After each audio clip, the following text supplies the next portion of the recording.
Hello Sharmila, బాగున్నావా? బాగుంటావులే, బాగుకేమవుతావు? నీకో నీతి, ఎదుటివారికో నీతి. ఏంటి? కాంగ్రెస్ పార్టీకి నీ షర్మిలమ్మ కాంగ్రెస్ పార్టీని అమ్మేసావటగా?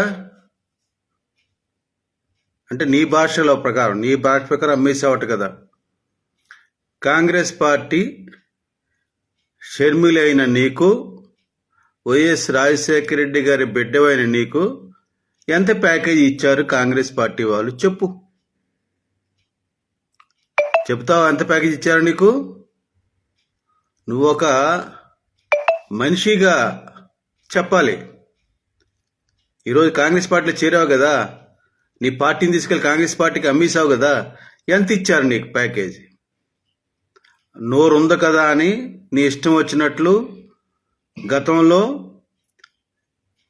అలా చిరంజీవి గారిని డైరెక్ట్ కాదు, పవన్ కళ్యాణ్ ఉన్నాడు కదా, పవన్ కళ్యాణ్ అన్నయ్య చిరంజీవి తన పార్టీని కాంగ్రెస్ పార్టీకి అమ్మేసుకున్నాడుగా, అలాగే చిరంజీవి కూడా పవన్ కళ్యాణ్ కూడా జనసేన పార్టీని అమ్మేస్తాడు ఏదో ఒక రోజు అని మాట్లాడావే.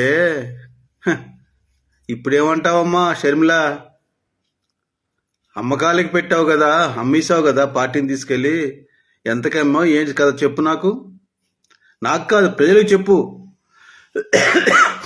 ఎందుకంటే మీ అన్న నువ్వు చెప్పుకుంటారు కదా ఎప్పుడునో, మాట తప్పము మడమ తిప్పము, మాట తప్పే వంశం కాదు, మడమ తిప్పే వంశం కాదు, మా నాన్న రాజశేఖర రెడ్డి మాట తప్పలేదు మడమ తిప్పలేదని. ఆయన గురించి వదిలేండి. ఆ మహానుభావుడు రాజశేఖర రెడ్డి గారు కాంగ్రెస్ పార్టీలోనే ఉన్నాడు, కాంగ్రెస్ పార్టీ కోసం పనిచేశాడు, కాంగ్రెస్ పార్టీ వల్లనే అతనికి ముఖ్యమంత్రి పదవి 2 సార్లు వచ్చింది. అదే కాంగ్రెస్ పార్టీకి రాజీవ్ గాంధీ గారికి వినమ్రంగా ఉండి ఎంతో ఏమంటారు, ఎంతో ఉందాగా వారి కింద వారి తలుచుకుంటూ, వారి ధ్యానం చేసుకుంటూ, వారిని తలుచుకుంటూ అట్లీస్ట్ రాజీవ్ గాంధీ గారిని ప్రధానమంత్రి చేయాలని కళ్ళగా అన్నాడు. 2014 కల్లా రాజీవ్ గాంధీ గారు చేయాలనుకున్నారు. కానీ ఏం చేశారు మీరందరూ కలిసి?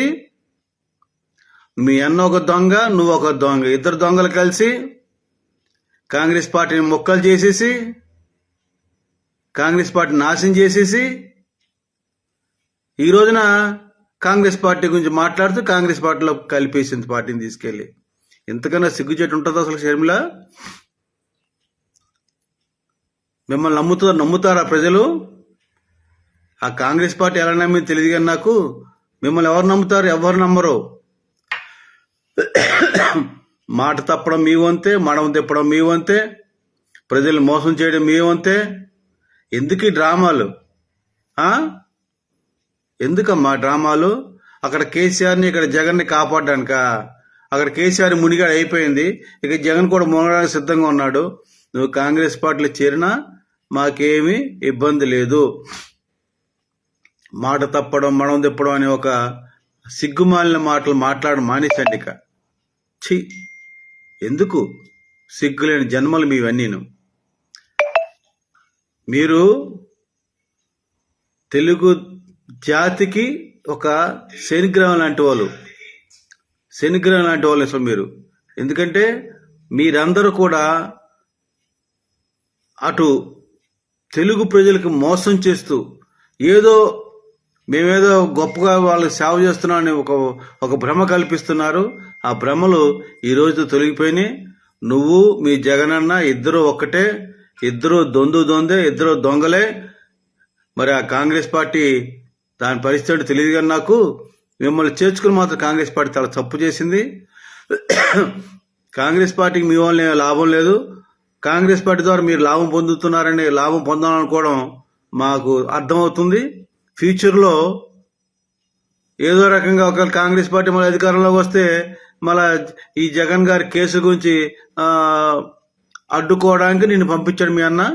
బాగానే ఉంది, అలాగే చేరు కాంగ్రెస్ పార్టీకి, నీ సేవలు అందించు. నీ వల్ల కాంగ్రెస్ పార్టీ లాభం, కాంగ్రెస్ పార్టీ వల్ల నీకు లాభమో త్వరలో తెలుస్తుంది. తెలుగు ప్రజలకైతే మాత్రం ఏ విధంగానూ ప్రయోజనం లేదు.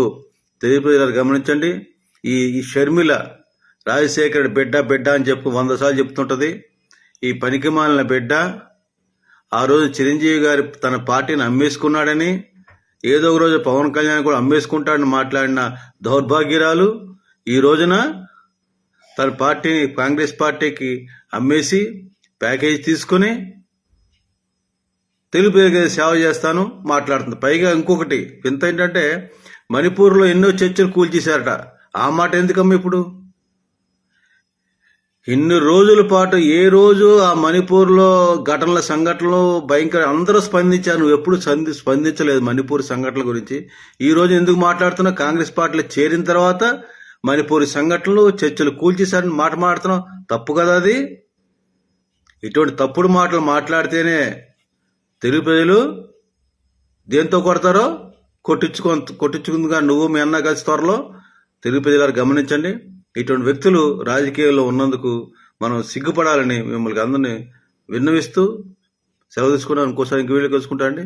జై జనసేన, భారత్ మాతాకి జై, జై హింద్.